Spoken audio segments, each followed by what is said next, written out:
హైదరాబాద్ మేడ్పల్లిలో భర్తను చంపిన భార్య ఇన్సిడెంట్ మరవక ముందే మరో ఘటన కలకలం రేపింది. దానికి సంబంధించిన బ్రేకింగ్ చూస్తున్నాం. బ్యాంక్ లోన్ మాఫీ ఇన్సూరెన్స్ డబ్బుల కోసం కట్టుకున్న భర్తను కడతీర్చింది ఓ భార్య. మహబూబాబాద్ జిల్లా కేసముద్ర మండలం బోడా మాన్షా తాండాలో ఈ ఘటన జరిగింది.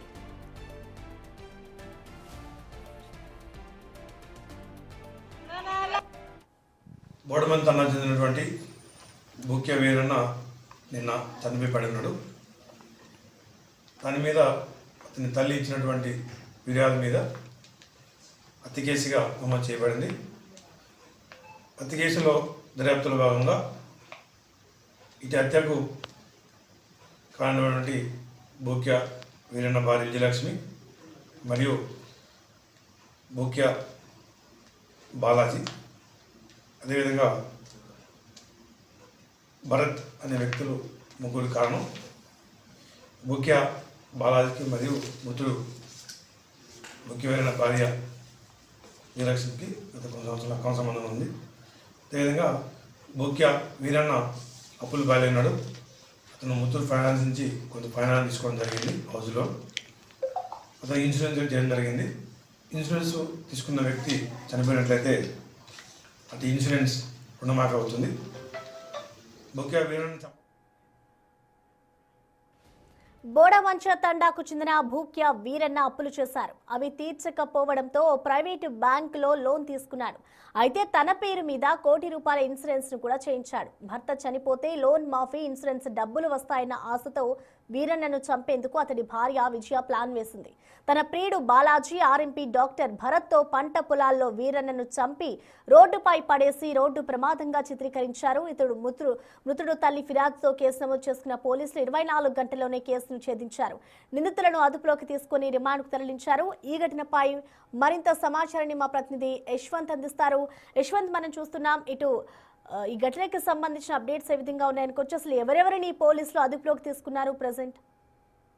ప్రసాద్, జిల్లాలోని బోడమంచ తండాలో కట్టుకున్న భర్తనే భార్య చంపి రోడ్డు ప్రమాదం చిత్రించేందుకు యత్నించిన ఘటన జిల్లాలో కలకలం రేపింది. జిల్లాకు సంబంధించినటువంటి ఎవరైతే వీరన్న ఉన్నాడో వీరన్న కొత్త ఇల్లు నిర్మించుకున్నాడు. ఇల్లు నిర్మించుకోవడంతో అప్పులు ఎక్కువ అయ్యాయి. తాను ఎక్కువ అప్పులు చేశాను, ఎలాగైనా ఈ అప్పులు తీర్చాలి అని తన భార్య విజయకి చెప్పడంతో విజయ లోన్ తీసుకోవాలని సలహా ఇచ్చింది.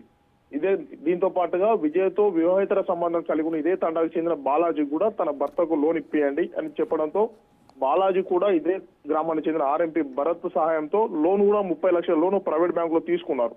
తీసుకున్న క్రమంలో ఇదే భరత్ ఎలాగైనా మీరు అప్పుల పాలయ్యారు, ఈ డబ్బులు చెల్లించలేరు కాబట్టి ఎవరైతే లోన్ తీసుకున్న వ్యక్తి చనిపోయినట్లయితే పూర్తిగా లోన్ తీసుకున్న 30 లక్షలు మాఫీ కావడంతో పాటుగా ₹1 కోటి ఇన్సూరెన్స్ కూడా వస్తుందని భరత్ అతని ప్రియుడికి బాలాజీ చెప్పడంతో బాలాజీ ఇదే విషయాన్ని తన ప్రియస్ అయినటువంటి విజయ్ కూడా సమాచారం అందించాడు. ఎలాగైనా సరే తన భర్తను చంపి ఈ అప్పులన్నీ క్లియర్ చేసుకోవడంతో పాటు ఈ వివాహేతర సంబంధానికి అడ్డుగా కూడా తొలగించుకోవచ్చు అని భావించిన విజయ ఎట్టకేలకు ప్లాన్ ప్రకారం వీళ్ళందరికీ కూడా సమాచారం అందించి నిన్న నైట్ పంట పొలాల్లో ఓ చిన్న పార్టీ లాగా చేసుకుని అనంతరం రాడ్డుతో తల మీద కొట్టడంతో స్పృహ కోల్పోయి అక్కడక్కడ మృతి చెందాడు. మృతి చెందిన ఎవరైతే వీరన్న ఉన్నారో వీరన్నను తీసుకువచ్చి రోడ్డు మీద పడవేశారు. ఇదంతా కూడా యాక్సిడెంట్ అని అందరినీ కూడా నమ్మించే ప్రయత్నం చేశారు. కానీ పోలీసులు ఎట్టకేలకు కేసును ఛేదించి దీనికి మొత్తం భర్తను చంపేందుకు పూర్తి కారణం మెయిన్ కీలకమైన సూత్రధారి భార్య అని గ్రహించి ఈ విషయాన్ని అంతా కూడా కేసును ఛేదించి పోలీసులు ఎట్టకేలకు భార్య విజయలక్ష్మితో పాటు ప్రియుడు ఎవరైతే బాలాజీ, దీంతో పాటుగా ఆర్ఎంపీ డాక్టర్ భరత్ ముగ్గురిని కూడా ఈ రోజు కేసు నమోదు చేసి రిమాండ్ పంపించారు. ప్రసాద్. Thank you Yashwant.